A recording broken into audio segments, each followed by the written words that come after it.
Alguns dias atrás, uma pessoa me perguntou qual era a minha visão aqui para a nossa igreja. O que eu esperava que a nossa igreja se tornasse e para onde ela deveria caminhar.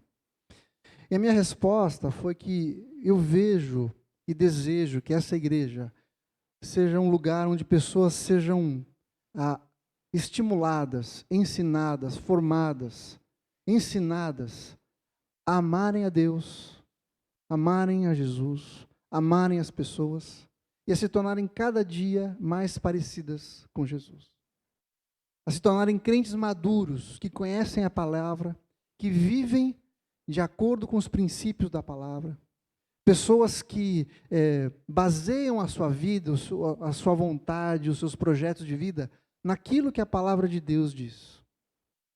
Cujos propósitos estejam alinhados com a palavra de Deus. Crentes que não dependam o tempo todo de alguém que as leve pela mão.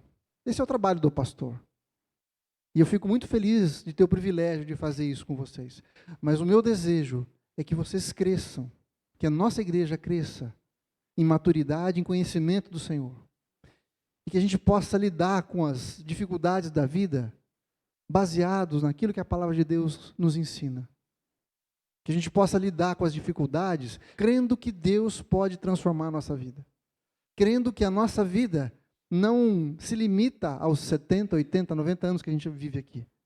Mas que nós temos um propósito eterno, que é conhecer a Deus e se alegrar nele.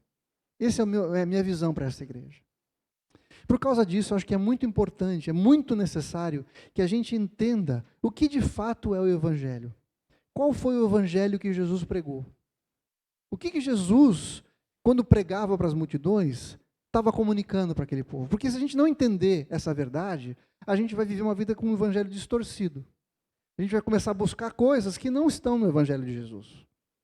A gente vai ter expectativas que vão ser frustradas, porque não são coisas que o Senhor nos prometeu, não são coisas que o Senhor propôs para nós. Por isso eu queria ler esse texto e mostrar para vocês como foi que Jesus começou o seu ministério e qual foi a palavra que ele trouxe para as pessoas para quem ele pregava. Vamos ler lá então. Marcos capítulo 1, a partir do verso 14. Depois de João ter sido preso, foi Jesus para a Galiléia pregando o evangelho de Deus, dizendo: o tempo está cumprido e o reino de Deus está próximo. Arrependei-vos e crede no evangelho. Caminhando junto ao mar da Galiléia, viu os irmãos Simão e André, que lançavam a rede ao mar, porque eram pescadores. Disse-lhes Jesus: vinde após mim, e eu vos farei pescadores de homens. Então eles deixaram imediatamente as redes e o seguiram. Pouco mais adiante, viu Tiago, filho de Zebedeu, e João, seu irmão, que estavam no barco consertando as redes. E logo os chamou. Deixando eles no barco a seu pai Zebedeu com os empregados, seguiram após Jesus. A gente talvez, se fosse imaginar hoje o que é o Evangelho de Jesus, qual era a mensagem de Jesus? Se você perguntar para alguém na rua, o que Jesus ensinou?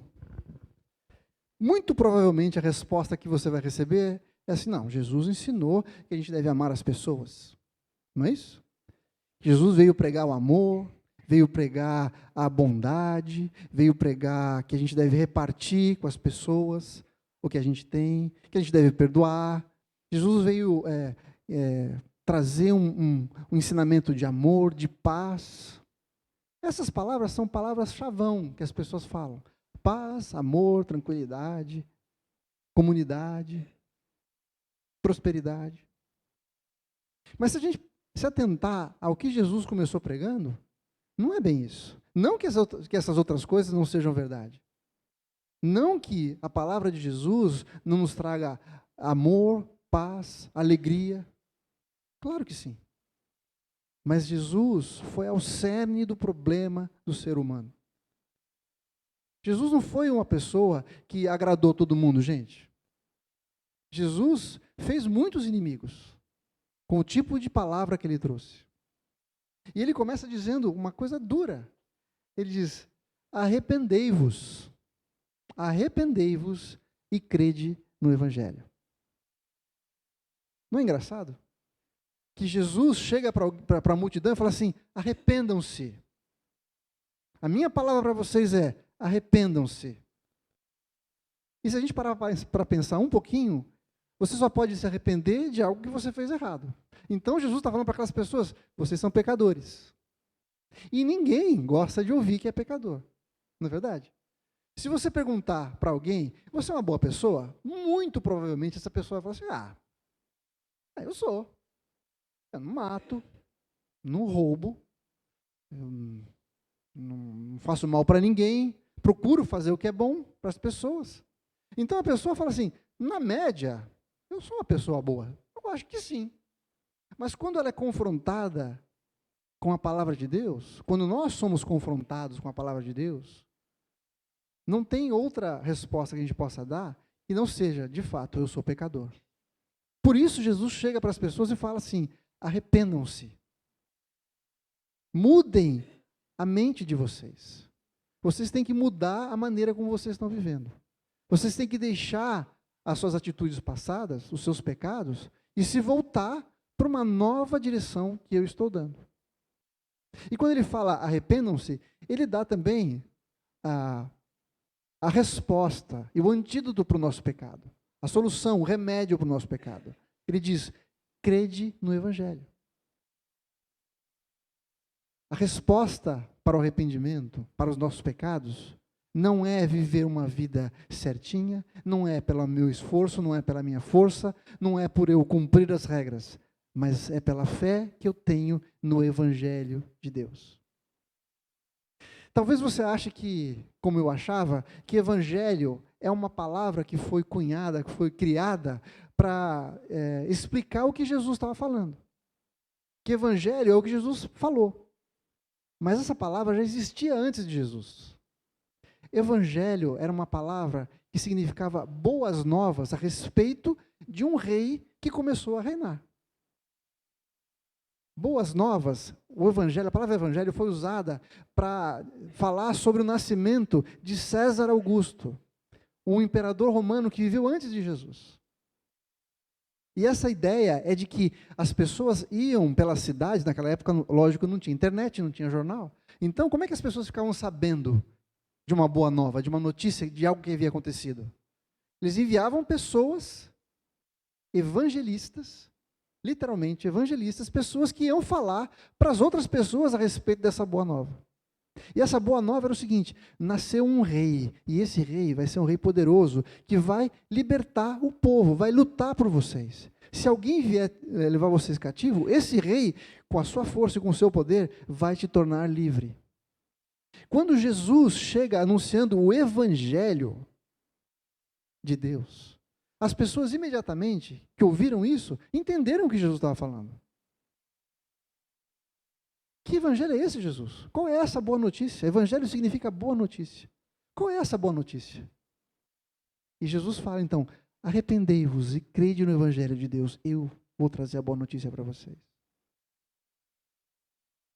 A boa notícia é que Jesus tem libertação para nós. Jesus tem uma nova vida para nós. É uma boa notícia que nós não estamos mais debaixo das garras dos nossos inimigos.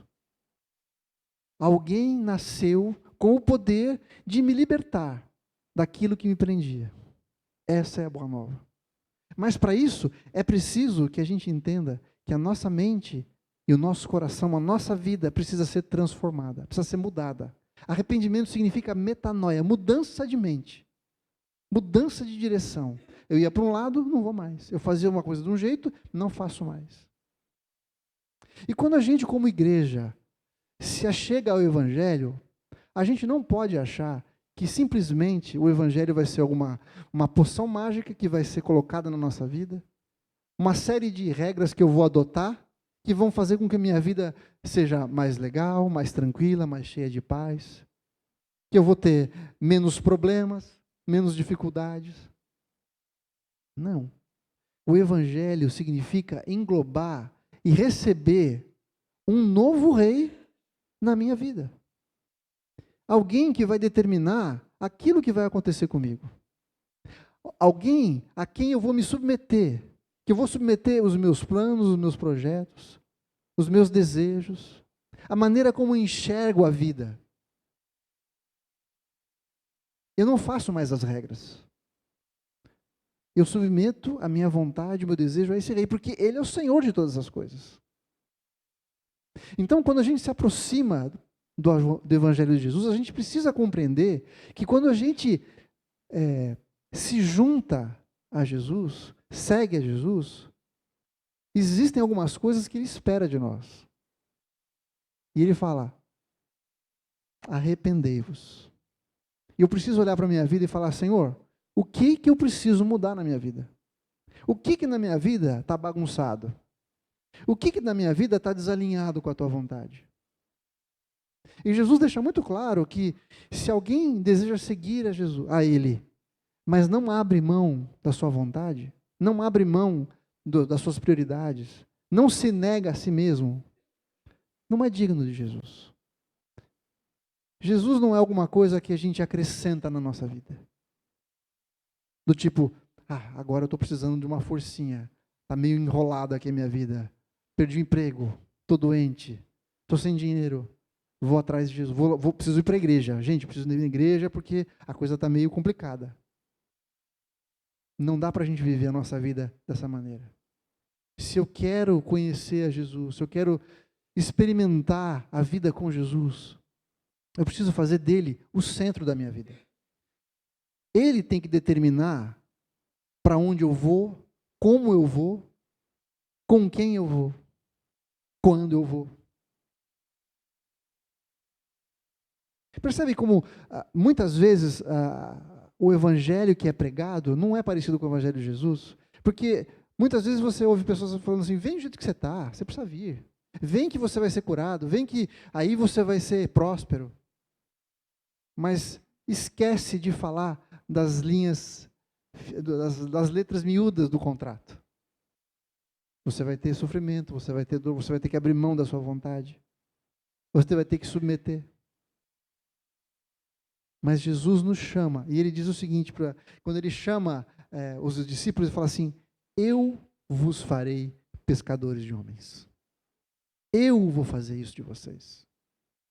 Não é pela sua força, não é pela sua capacidade. Jesus chama pescadores. Ele fala assim: olha, você é pescador, né, de peixes, mas através do meu poder, eu vou transformar você num pescador, mas de uma outra qualidade. Mas isso é comigo, tá? Deixa que eu seguro essa onda. Eu que vou fazer isso na sua vida. A gente precisa entender que o reino que Jesus está propondo é o reino de Deus. E o reino de Deus tem as suas próprias regras. O reino de Deus tem os seus próprios valores. Eu não chego para o reino impondo a minha vontade, adaptando o reino àquilo que eu creio, àquilo que eu gosto. Não, eu adapto a minha vida ao reino. Quando eu vou morar num país, eu tenho que me submeter às leis daquele país, não é assim que funciona? Com a palavra de Deus, com o evangelho de Jesus, é a mesma coisa. No momento em que eu entro no reino, eu passo a fazer parte e ficar debaixo das estruturas, das leis, do jeito que aquele reino funciona. E eu queria ler para você uma definição de um comentarista. Ele diz assim: ao contrário das expectativas da maioria das pessoas em sua época, Jesus trouxe um reino de amor, não de subjugação, da graça e não da lei, de humildade, não de orgulho, para todos os homens, não apenas os judeus. Um reino que era recebido voluntariamente pelo homem, não imposto pela força.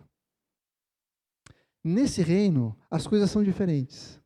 Nesse reino, Jesus nos ensina a orar pelos nossos inimigos. Orar e desejar o bem para aquele cara chato que me perturba. Para aquele cara que é mala, que é o espinho na minha carne, sabe? Aquele cara que sempre me atrapalha. Eu vou orar por ele, eu vou querer o bem daquela pessoa. Jesus nos ensina também que a gente tem que perdoar aqueles que nos ofendem. E, gente, isso é completamente fora de questão para a vida que a gente vive hoje no mundo. Pisou no seu pé, você vai pisar de volta. A pessoa te machucou, você vai machucar de volta. A pessoa não falou com você, também não fala com ela. Não é assim que as pessoas falam para a gente fazer? Mas nós fazemos parte de um reino diferente.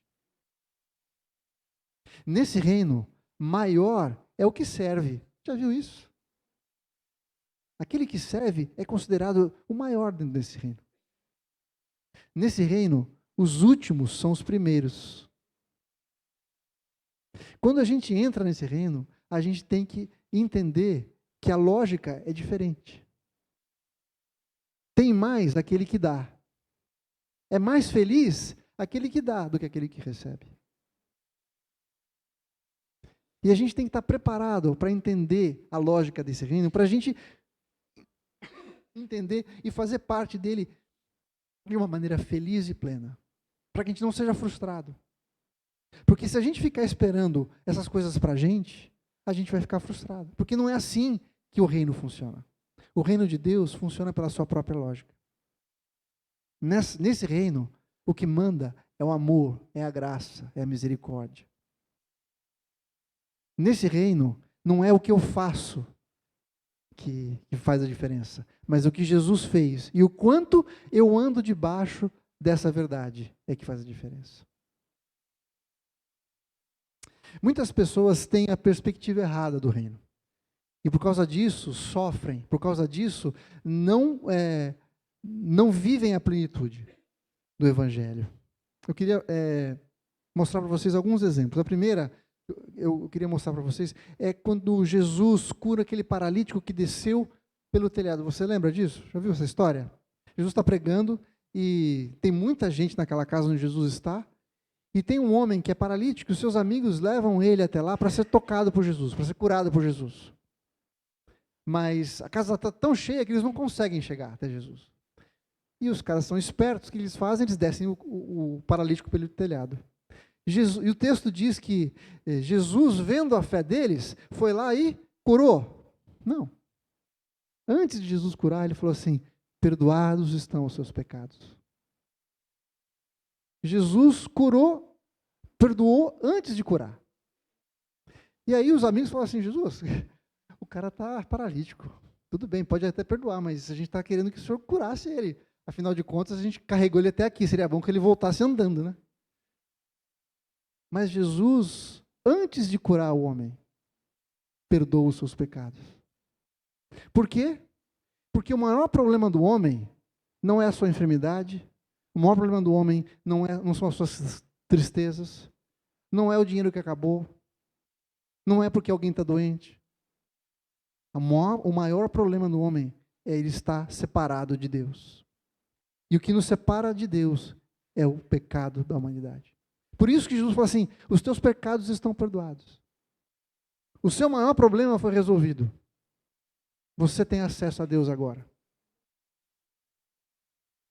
Mas Jesus o cura também. Faz dele um homem completamente inteiro de novo. Quando o rei Salomão consagra o templo, ele faz uma oração para Deus. E pede para Deus que ele habitasse naquele templo. Que ele respondesse a oração do seu povo quando fosse feita ali. E aí Deus responde dizendo o seguinte: 2 Crônicas 7,14 diz assim: se o meu povo, que se chama pelo meu nome, se humilhar e orar, e me buscar, e se converter dos seus maus caminhos, então eu ouvirei dos céus, perdoarei os seus pecados e sararei a sua terra. De novo, parece que Deus tem um protocolo aqui. Primeiro ele perdoa, depois ele sara. De novo, por quê? Porque o maior problema da gente, é o nosso pecado. Por isso que Jesus chega e falando: arrependei-vos dos vossos pecados e crede no Evangelho. A primeira coisa que tem que acontecer com a nossa vida, quando nós nos aproximamos de Jesus, é reconhecer que somos pecadores e que precisamos da sua graça. Que aquilo que ele fez na cruz foi suficiente para nos aproximar dele. A gente precisa entender a grandeza e o tamanho do nosso pecado, para que a gente possa entender a grandeza e o poder da graça de Jesus que nos alcançou. Vou usar uma ilustração para você. Imagina que você está na sua casa com uma pessoa que está lá te visitando. E você sabe fazer uma compra, e quando você volta, o seu amigo fala assim: olha, passou alguém aí cobrando uma dívida sua e eu paguei, tá bom? Ah, valeu, obrigado. Ele fala obrigado porque ele imaginou assim: deve ter pago, deve ser sei lá, alguém que veio cobrar R$ 1, R$ 2. Obrigado, valeu. Se a tua dívida foi de R$ 1, R$ 2, você vai falar, pô, você é um cara legal. Mas se aquele seu amigo pagou uma dívida de R$ 1 milhão para você, como é que você vai se relacionar com essa pessoa? Qual o tamanho da sua gratidão? Porque a dívida que ele pagou foi muito maior do que você podia pagar. A gente precisa se lembrar do tamanho da dívida que nós tínhamos com o Senhor, para poder valorizar de fato aquilo que Ele fez por nós. Quando Jesus fala arrependei-vos, Ele está falando assim, olha para aquilo que você tem feito. Muda a mente e reconheça que você precisa de um Salvador.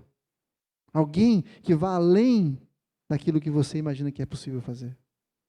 O Senhor nos chama, então, para recebê-lo e entender que Ele tem uma expectativa muito maior do que Ele quer fazer na nossa vida.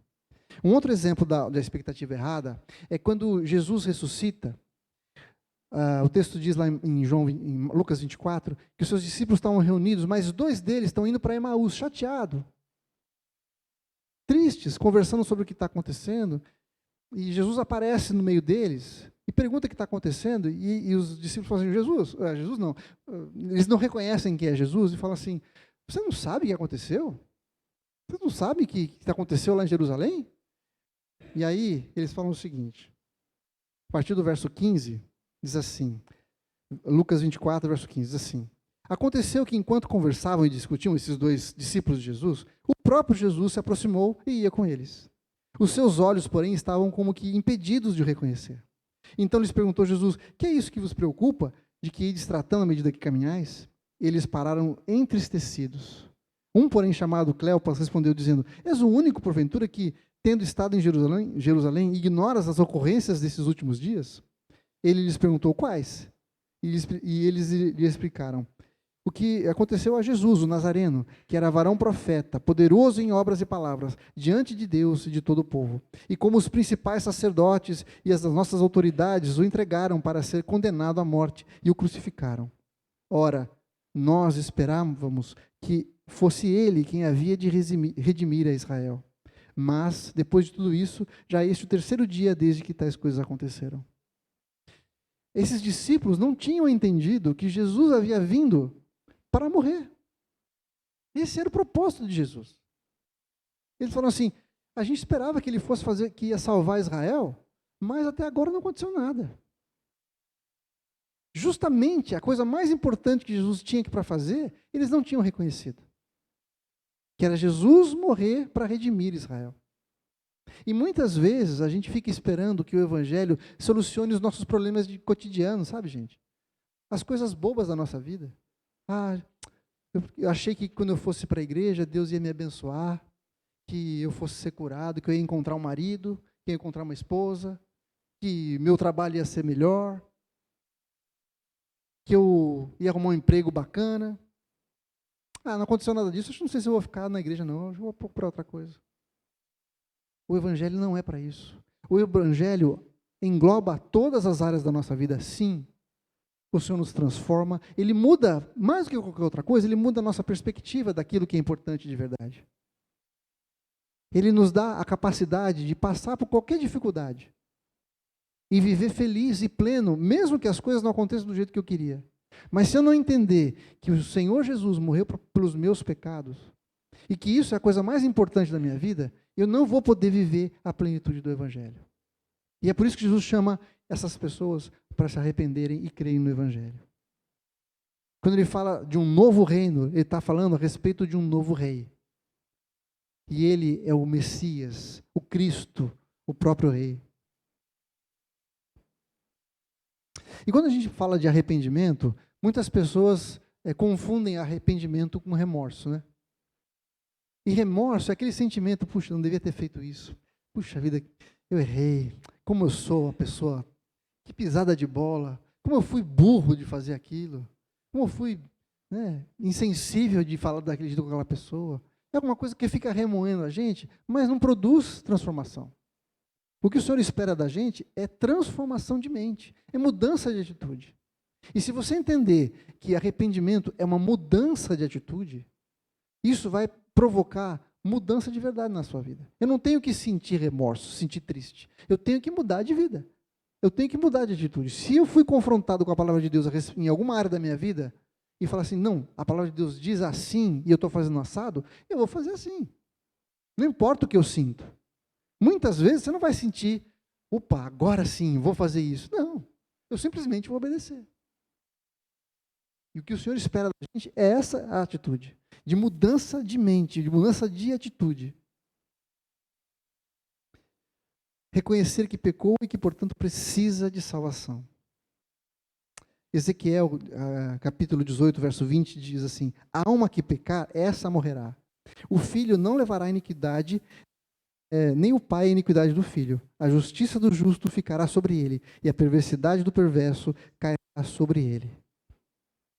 Mas, Provérbios 28, 13 diz assim, o que encobre as suas transgressões jamais prosperará, mas o que confessa e deixa alcançará a misericórdia.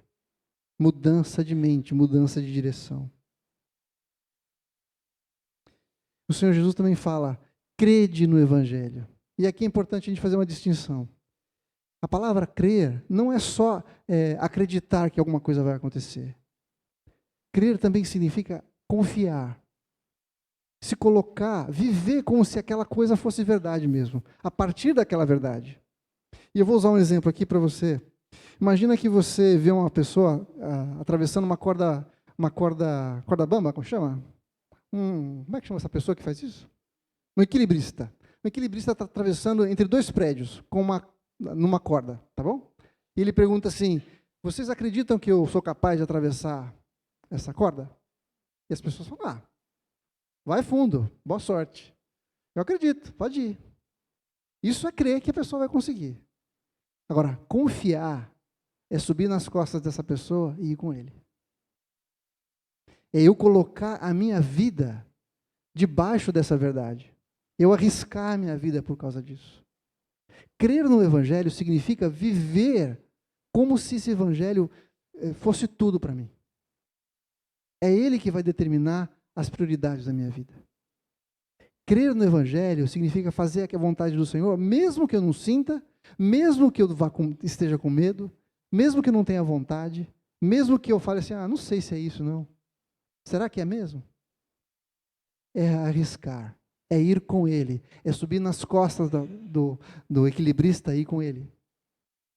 É colocar a sua vida em jogo. Jesus nos chama para colocarmos a nossa vida em jogo com ele, por ele. Qualquer coisa menos que isso, Jesus vai falar para você, você não é digno de mim. Porque ele colocou a sua vida em jogo por nós. Ele deu a sua vida por nós. E o que ele espera é que nós vivamos debaixo da verdade do Evangelho de Jesus. E isso vai demandar da gente confiança mesmo. Quando tudo está falando que não, eu vou falar, não, Deus falou, eu vou fazer. Quando tudo diz que não é assim que tem que ser feito, quando toda a sociedade fala assim, você é careta, imagina, isso é coisa ultrapassada, eu vou falar, não, eu vou viver o Evangelho.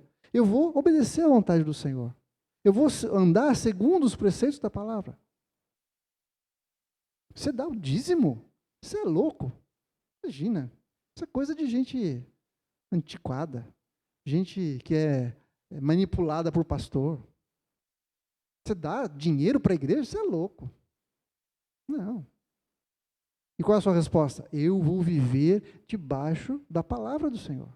Eu vou viver crendo nas promessas de Deus. Não importa o que as pessoas digam. O mundo está indo de mal a pior, e eu vou me alegrar no Senhor, na esperança que eu tenho no Senhor. Eu vou olhar para a palavra do Senhor, para as suas promessas, e vou viver nisso. É isso que vai trazer alegria, é isso que vai trazer completude para a minha vida.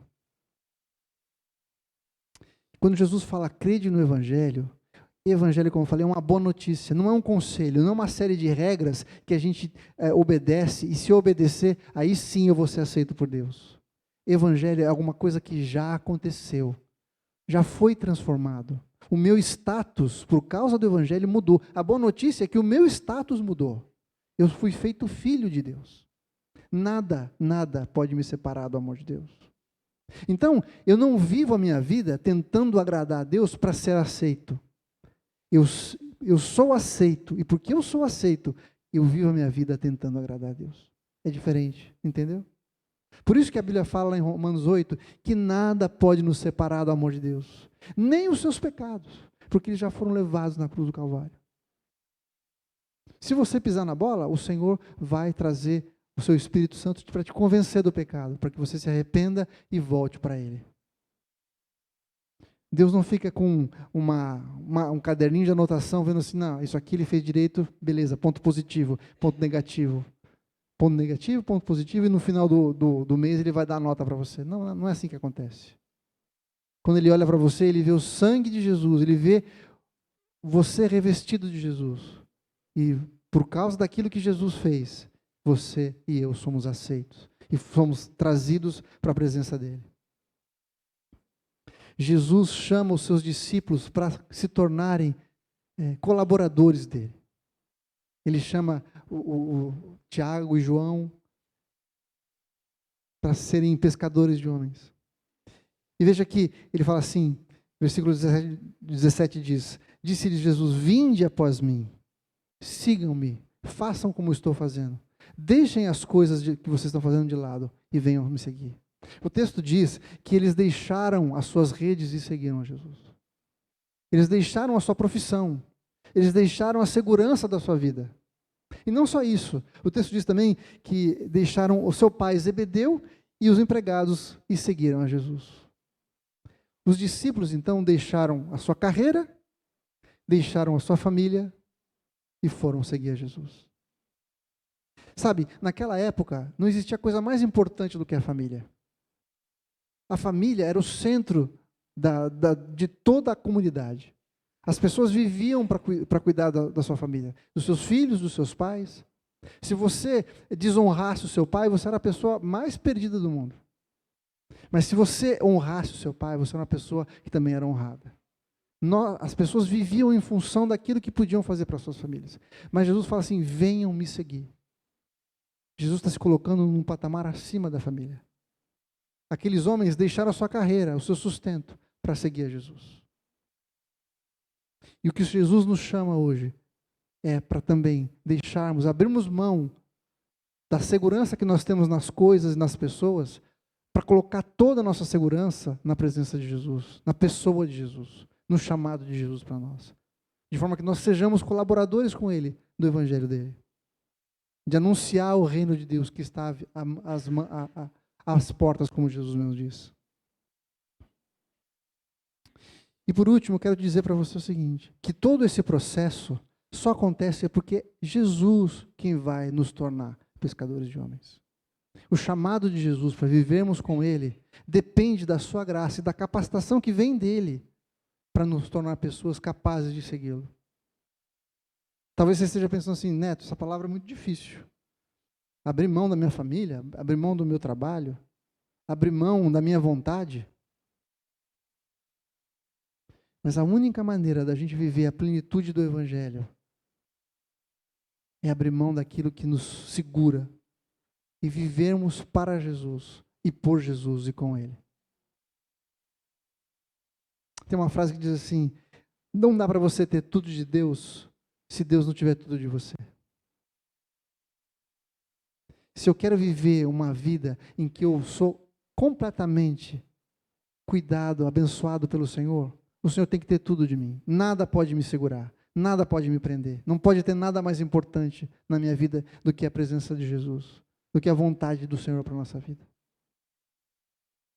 E isso vai transformar a maneira como a gente vive e a maneira como as pessoas nos veem. Nós vamos nos tornar pessoas cheias de esperança, cheias de alegria, cheias de poder para fazer a sua vontade, na medida em que nós nos entregamos ao Senhor. Jesus nunca disse que ia ser fácil, nunca disse que ia ser moleza, mas Ele nos chama para segui-lo. E seguir a Jesus é um ambiente de vitória, de conquista, de alegria, de plenitude. E com isso eu queria terminar dizendo para você, o Senhor te chama hoje. Não importa onde você esteja, não importa o momento de vida que você esteja vivendo.